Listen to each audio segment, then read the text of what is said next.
was just, yeah! I got scared and I was like, that's enough. That's enough and enough.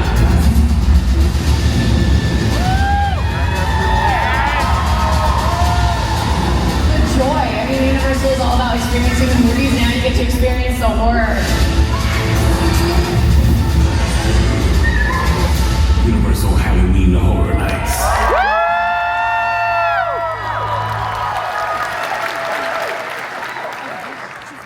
What's up, Megacon? Oh my goodness, this is a lot of people. Welcome everyone to Halloween Horror Nights 35th anniversary panel. Can we make some noise for 35? My name is Liam Crowley. I come from Screen Rants by way of New York City, and I'm your host for this evening. Halloween Horror Nights 35 is way more than just another milestone year. It is a celebration of decades of storytelling, innovation, and unforgettable nightmares. Today, we're going to pull back the curtain on the creative process on what makes Halloween Horror Nights so special. From the first spark of an idea to the final spine-tingling scare. We're going to reveal how haunted houses, scare zones, and iconic characters have evolved year after year, and why this legendary event continues to captivate audiences worldwide to this day. And we're going to have a few special surprises along the way. I am not alone on this panel. Let's meet some of the masterminds who make Halloween Horror Nights so special. First up, Mr. Mike Oddfellow.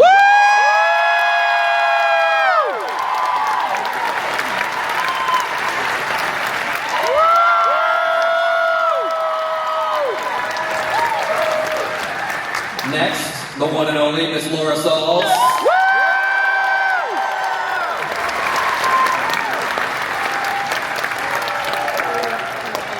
And finally, make some noise for Mr. Charles Gray.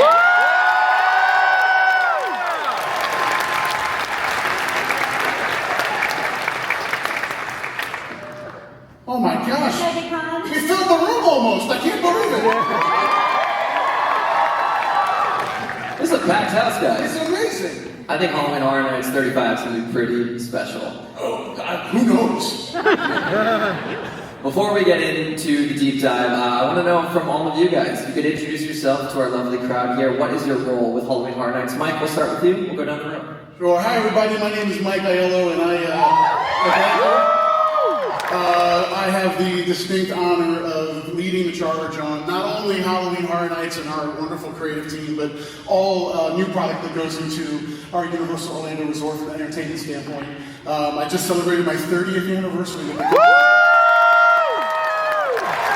it's been an awesome journey, and I'm so happy to see so many people here today. When we said we were going to be at Megacon, I'm like, that's awesome. I'm like, will anyone come? And wow, you guys really showed up. This is amazing.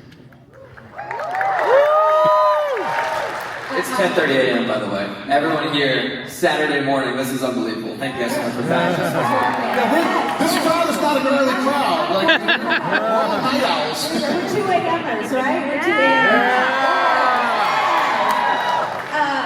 Hey! Hi! I'm Laura Sauls. Like Mike said, I get to work with the incredible Mike Oddfellow, but I also get to lead the incredible team that does all of our marquee events and productions, one of which is Halloween Horror Nights. We work on Halloween Horror Nights 365 days a year, and we love it. Me personally, I turned 30 at Universal this July. And I've had the honor of working on Halloween Horror Nights since 1998. So I love every minute of it. And as some of you know, I started my career as a singing and dancing Bride of Frankenstein with this guy over here, Charles Gray, as a singing and dancing Frankenstein. Hey, I'm Charles Gray. I'm so excited to be here. Thanks for getting out of your sarcophaguses to get here today. Very happy. I've actually worked, I think in April, I will have been at Universal for 34 years. I met Mike Aiello over a bucket of slime. That was fun at Nickelodeon. Sang and danced with you. And one of my first gigs too was I worked on at the Boneyard Haunted House, which I think was HHN4, so I was a scary too. Nice. Amazing. We have some tenured Halloween Horror Nights talent here with you tonight. Mike, to start with you, Halloween Horror Nights began as a 3-night event, and now it's a multi-month extravaganza. When you look back on 3.5 decades, what are some of the creative risks or decisions that you and your team made that laid the groundwork to make it is what it is today? Well, I think, again, looking back at 3.5 decades, it's really strange saying that. I think for me, we're standing on the shoulders of foundation that existed before we started being the kind of creative forebearers of the content for the event. And I think going back in '91 with 3 nights and what it's grown into, I think those first 9 years of the event, what I took away, having been someone that went to the event with my father, and now I get to bring my son to the event now, which is wild. I think one of the things is about the creative risks in taking it seriously those first 9 years. That it wasn't just, let's throw some pumpkins out there, let's just throw some lights, turn the lights off, add some thought. There was some really interesting creative foundations on how the event was constructed back in those early days that have maintained itself to this day. But again, evolving over time. I think it's also about the idea of leaning into original content. Even in those early years, the event was built on original content. And yes, IP has come into the realm, but maintaining that thread throughout the 35 years, in that we really care about the types of stories and the characters that we can meet and engage, interact with within the 35 years of this event. Well, telling new stories every year, too. I think our initial creators of Halloween Horror Nights really set us up to make sure we're telling new original stories every year, that we're not just rehashing what we've done, but telling brand new original content stories every year, which is what makes Halloween Horror Nights, especially here in Orlando, so special, is that we get to tell new stories and have new creative ideas every year. Yeah, Halloween Horror Nights, you guys are in good hands with these 3 here on the stage. Mike, specifically when it comes to the 35th anniversary, what makes this milestone especially special for you personally, but also the event as a whole? For me personally, and I think it would be the same for Laura and Charles, we've literally grown up with this event. Again, we've been with Universal so long, and even like I said beforehand, attending the event in its first years with my dad, being part of a legacy like this from being a fan, because I think that's where we all started from with this event, is being fans of this event and really loving the idea of being able to walk into a space that's designed to scare the daylights out of me and walk out wanting to go back in and do it again. That all of us are a very special breed of people that just love that. Again, for me, I think what I love about the event is there's a sense of nostalgia for me anytime we're entering in the 35th anniversary, any level of anniversary. But nostalgia is amazing. It's integral to what we do, but you got to be careful with it. You can't just do nostalgia for nostalgia's sake. If we are looking to bring something back into the realm, we want to make sure, again, with an anniversary year, you do want to look at the past. It's reflective. But it's also, in my view, I think it's a recommitment to the things that we've done and how do we continually evolve how this event comes to life each and every year, and to make sure that we're delivering content that we as fans, you as fans, are going to love and see an evolution. And it's not about resting on laurels. I think that's the biggest thing to remember anytime we're doing any level of anniversary here. It's also important to recognize that as people come in every year, this has been going on. So there's guests who have been here since the beginning, or they've been here 15 years, 10 years. There are new people engaging in these stories, and a lot of times they come in and hear about a past house or scares on them. Man, I wish I could have seen that. And then we get to reintroduce some of these stories and kind of touch on some of the characters that they wish they could have seen too. So the new people get to learn these stories too. It's very exciting. Yeah, you guys kind of touched on this next question there with that response, but I still want to ask it deliberately. When it comes to approaching, balancing those fresh ideas with nostalgia, especially in the milestone years, how do you approach that creatively? It's a careful balance, because again, we do want to be able to deliver what everybody, especially anniversary, everybody kind of maybe expects us to do, but how do you kind of flip that? How do you turn that on its head and build towards something that feels like a warm blanket, but at the same time is something that you're going to be surprised by? I think, again, that sense of nostalgia is kind of it's a thread, but it definitely isn't something that we want to lean into completely, because we do want to make sure every year feels unique to the other years. And that is part of the core history of the event, is that those first 9 years they set up, we're living by it now. We cannot repeat content. It's just something we don't do, and we have in the past, to our detriment. It's happened. And it's something that we've learned. Our fans are rabid for the new, but also making sure that we're recognizing the things that they love, the things that we love. We're also taking our past, which I believe you said, and making new stories out of things we've done in the past, right? So for those fans, like you mentioned, we're giving you what you want. We're giving you that warm blanket, but we're changing their story for the new fans to give them something new that they can gleam onto, because we all know once that bug has bit you with Halloween Horror Nights, you're going to come back year after year. Once you come to Halloween Horror Nights, once we have you for life. Just out of curiosity, how many people have been coming to Halloween Horror Nights for more than 10 years? More than 15? More than 20? 25? Woo! 30? All 35. No. Woo! We got one? I got over here too. Over here, that's amazing. You've been to the 35th event already. How was it? 4 months old for my first year.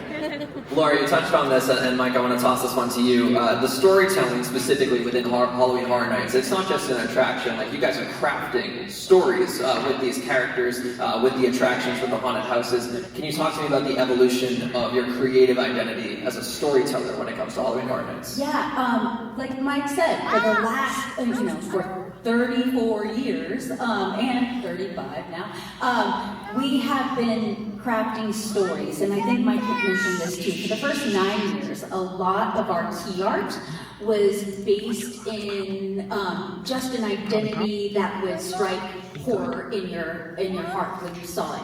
And then we evolved, and then our storytelling evolved with bringing icons into play, right? Yeah! In 2000, we brought That's the original painting. The original painting of Jack the Clown, iconic, right? In Hell 2000, yeah, Jack. We wanted to change a little bit of our identity. And we really wanted to bring a voice to the event. We wanted to bring a voice that could talk about the event, to instill more fear in a verbal communication. Maybe we should let the slideshow play. And then you guys go crazy for each one of these icons. I love this. We should just say, okay, who is in the... Who's a caretaker fan? Yeah. Who's a director fan? Do we have any Lady Luck fans out there? Okay, who is... Usher. Let's just give it up for the usher. Yeah. Who is a chance? Woo! And I'm saving our big ones. Who's a Jack the Clown fan? Woo! Hell yeah, Jack! And who's a Dr. O? Dr. O! Woo! Yeah, our icons have really changed that storytelling piece to our event, and we've been able to link our icons to our haunted houses and tell those stories, tell those deeper stories, and create those backstories, and really give a voice to the event. And we've been doing that for now, 26 years of telling these iconic stories. And we don't take this lightly because I think any of these characters and these stories, this is a partnership.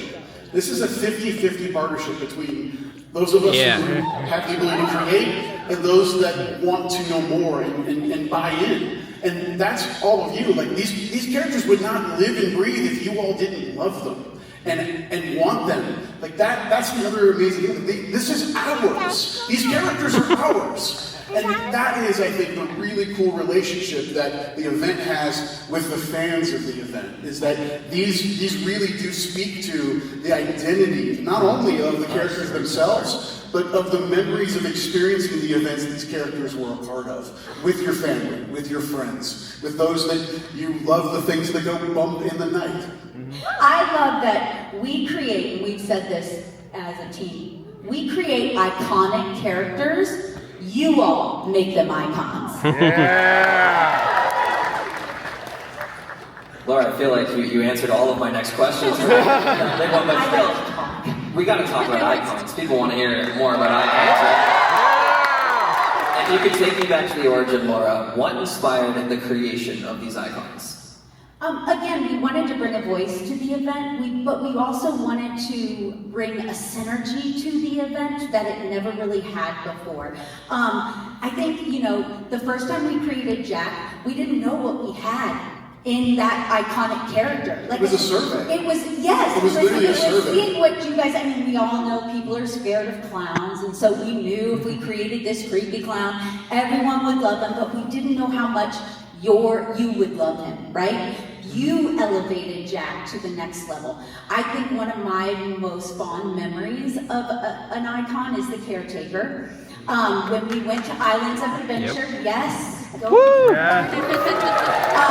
When we went to Islands of Adventure, we were really able to tell the whole story as we crafted the Scare Zone program and linking the icon to the Scare Zone program, which was something we didn't do in that very first year of having Jack the Clown as our icon. So it was really evolving those stories to really tell those stories in the entirety of the program of Halloween Horror Nights. Not just a haunted house, but in the scare zones. Because we all know, haunted houses are amazing, but all of you are going to walk through those scare zones all day long, and they need to also tell our story. Yeah, storytelling is such a huge part of Halloween Horror Nights. It's a huge part of the icons themselves. So how have the creation of the icons influenced the storytelling? What comes first? Are you creating the stories or the icons?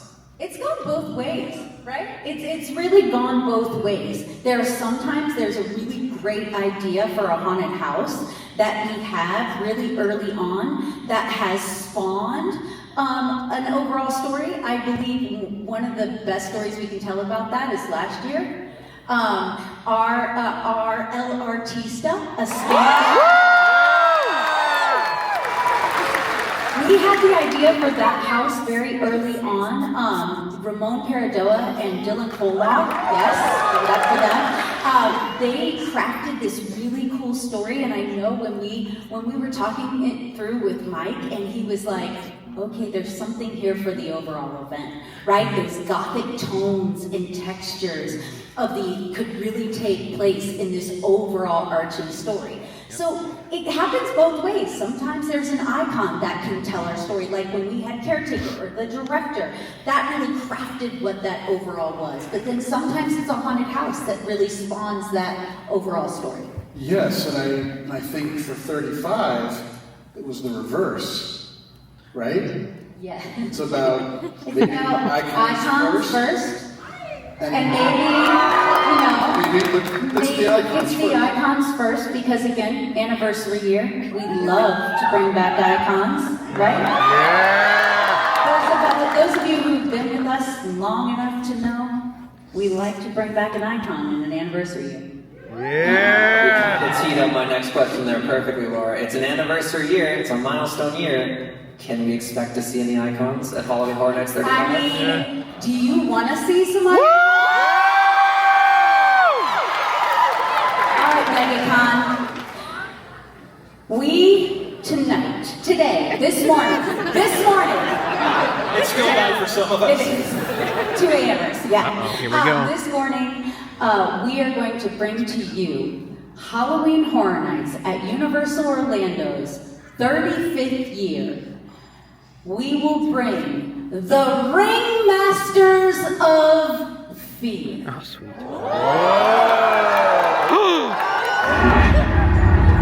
Yes!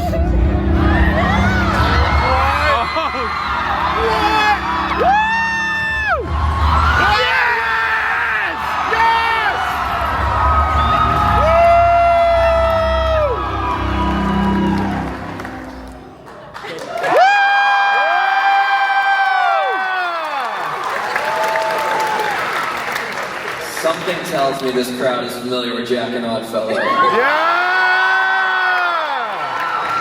But, for those unaware, for those who are unfamiliar with the backstory, Charles, could you tell us a little bit about Jack and Oddfellow? I could talk for 3 hours, so I'm just going to give you 3 minutes. You got 3 minutes, okay? You have a minute and a half! For those of you who don't know, there's been a lot of little stories here and there kind of peppered through our event as we've gone on for quite some time. But boiling it all down, we didn't see Oddfellow for some time. It was really, we were introduced to Jack, and then we found out that Jack and Oddfellow, this other character, were at odds with each other. And then we slowly also found out that there was, if you remember the different iterations of Jack, there was the Ringmaster Jack at one point, and he had taken this coat and this cane from Oddfellow. We still didn't know exactly who Oddfellow was. And in the story, find out that Oddfellow and Jack had a conflict early on, before Jack was even a clown. And he shoved him and sealed him inside a box. And then later on he came out of that box, Jack did, and he had stolen the coat. And then as the years went on, we were finally introduced to Oddfellow, and you all saw him. But this conflict has gone back and forth, more in legend than what we have presented. And this year, bringing them together, this is not a partnership. It's a relationship of convenience, I think. Yeah. They aren't buddies, right? They are here because they know if they work together, they can engine more horror and put more fear into the hearts of all of you. The big question that was asked after we introduced Oddfellow was who would win in a battle, right? They're like, no, Oddfellow, no, Jack, and then went back and forth, back and forth, and back and forth. Well, the reality is, there is a story where they are the same coin. They're both different sides of that coin as it kind of flips through the air. But it lands on the edge rather than falling one way or the other as they're combined, like you said. And they're combined in two kind of really amazing words with control and chaos. That'll come up later. Yeah, so the overall thematic that we've created with these characters for 35 is, again, they are two sides of the same coin. They need each other. They're both different personalities, but when combined, they kind of fill out a single presence. And coming together, we thought it would be really fun, knowing that Oddfellow had his carnival, Jack had his carnival of carnage at certain times. If these two monolithic characters came together, what kind of event would they bring to the table? And the title of that event is the Infernal Carnival of Nightmares. For those maybe trying to write that down in your head, just look at each letter of the words. Amazing.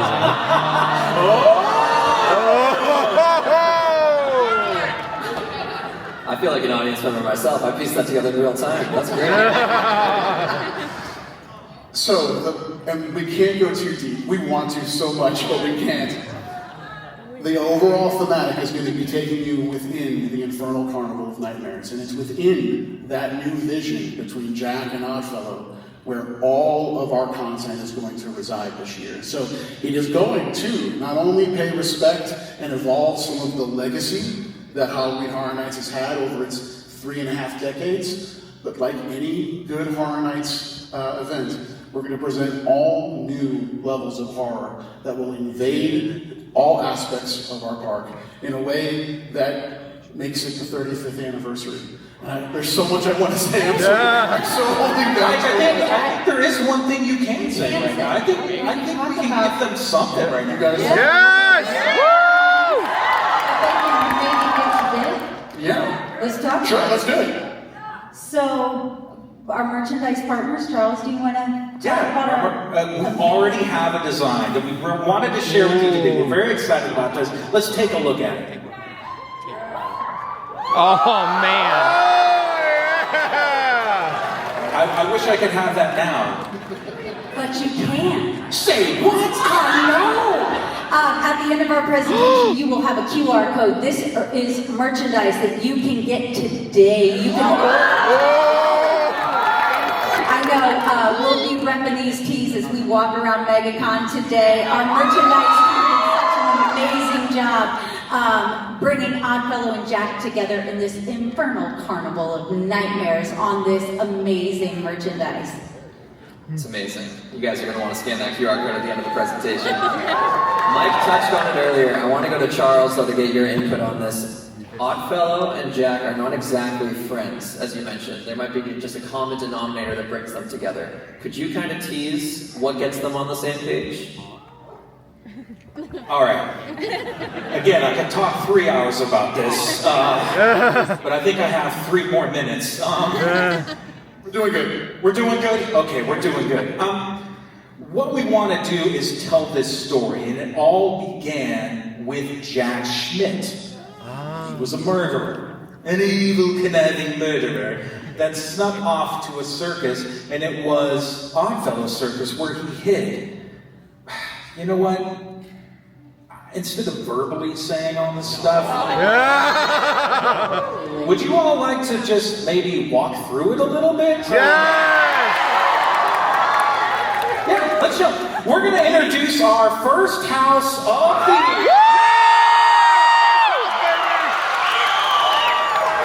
Jack and Oddfellow, Chaos and Control.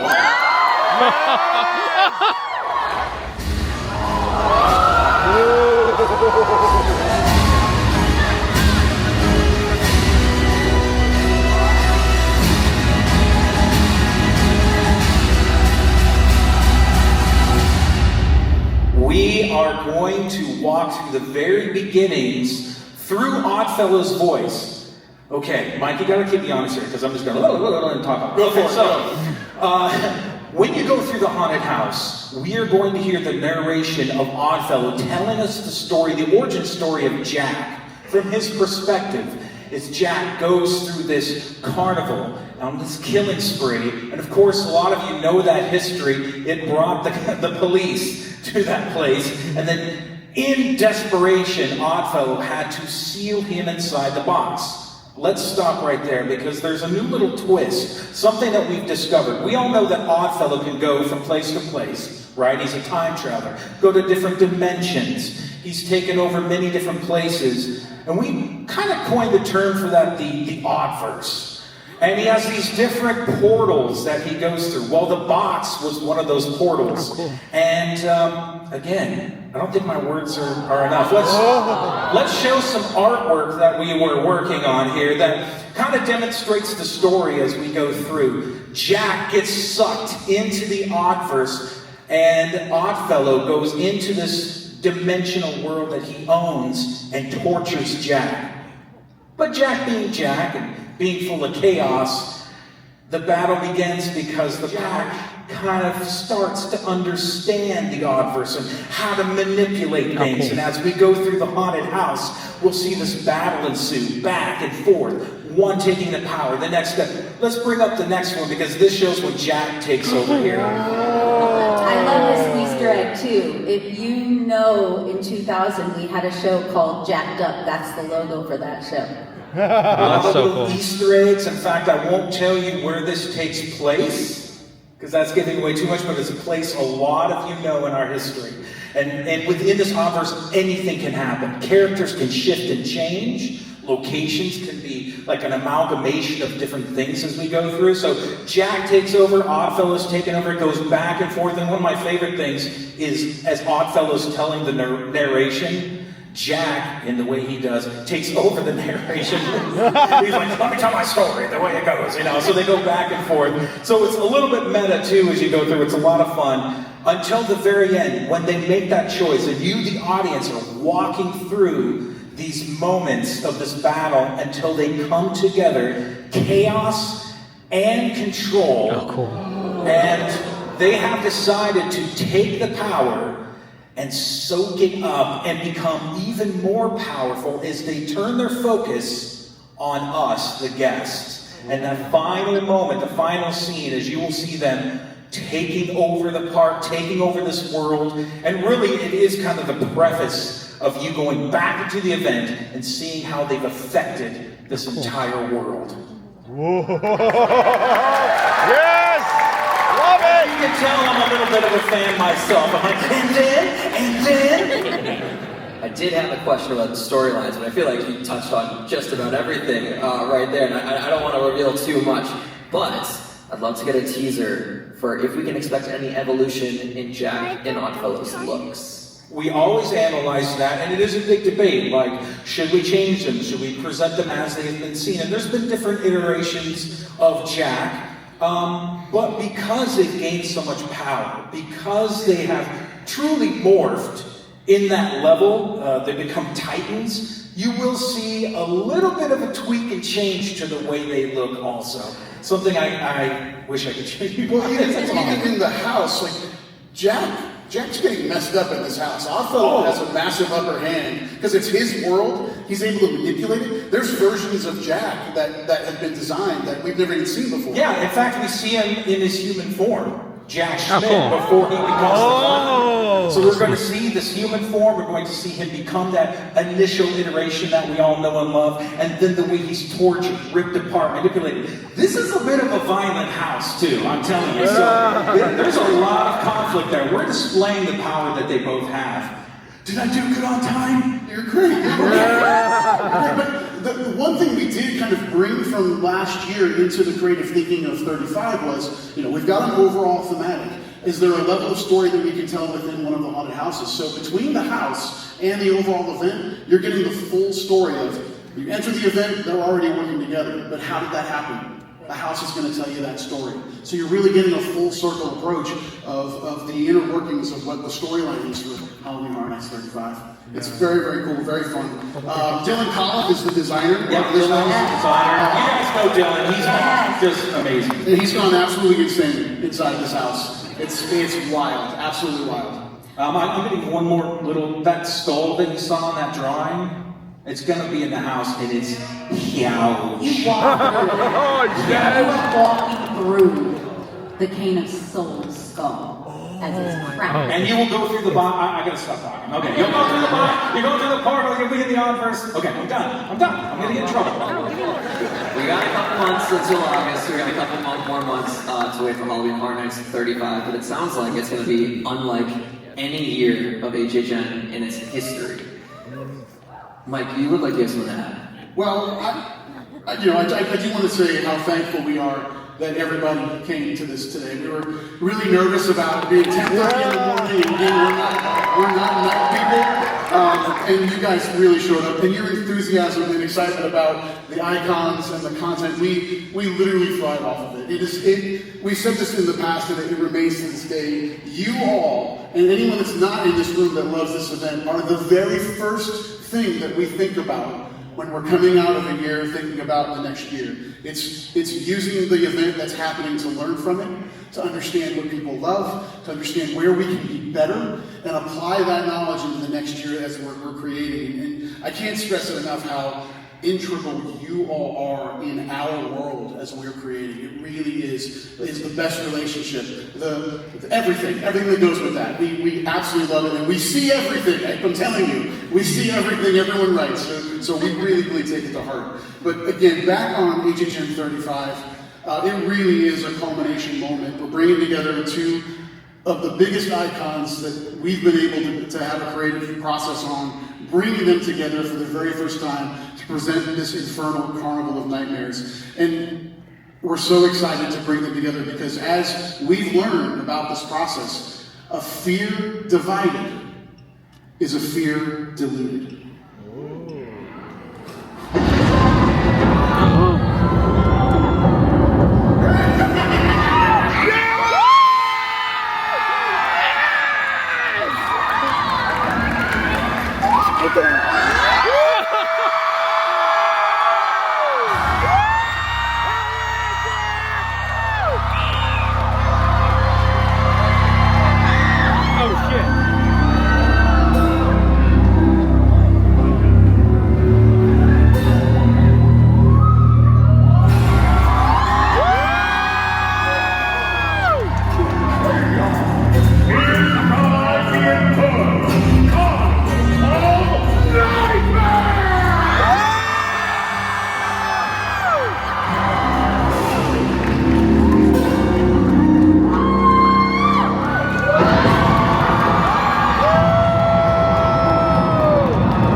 For our panelists. Make some noise one last time for Halloween Horror Nights 35. Thank you all so much for packing the main stage. This is so wild to me, 10:30 a.m. I'm going to keep saying it all day. On the screen, you'll see it now. We're going to cue it up. That QR code for the community phones. I love this. Look at all these phones right now. Everyone all at once. Make sure you scan that code. You'll get early access to the merchandise we alluded to earlier. And until August to November of this year, happy Halloween Horror Nights 35. Thanks, guys.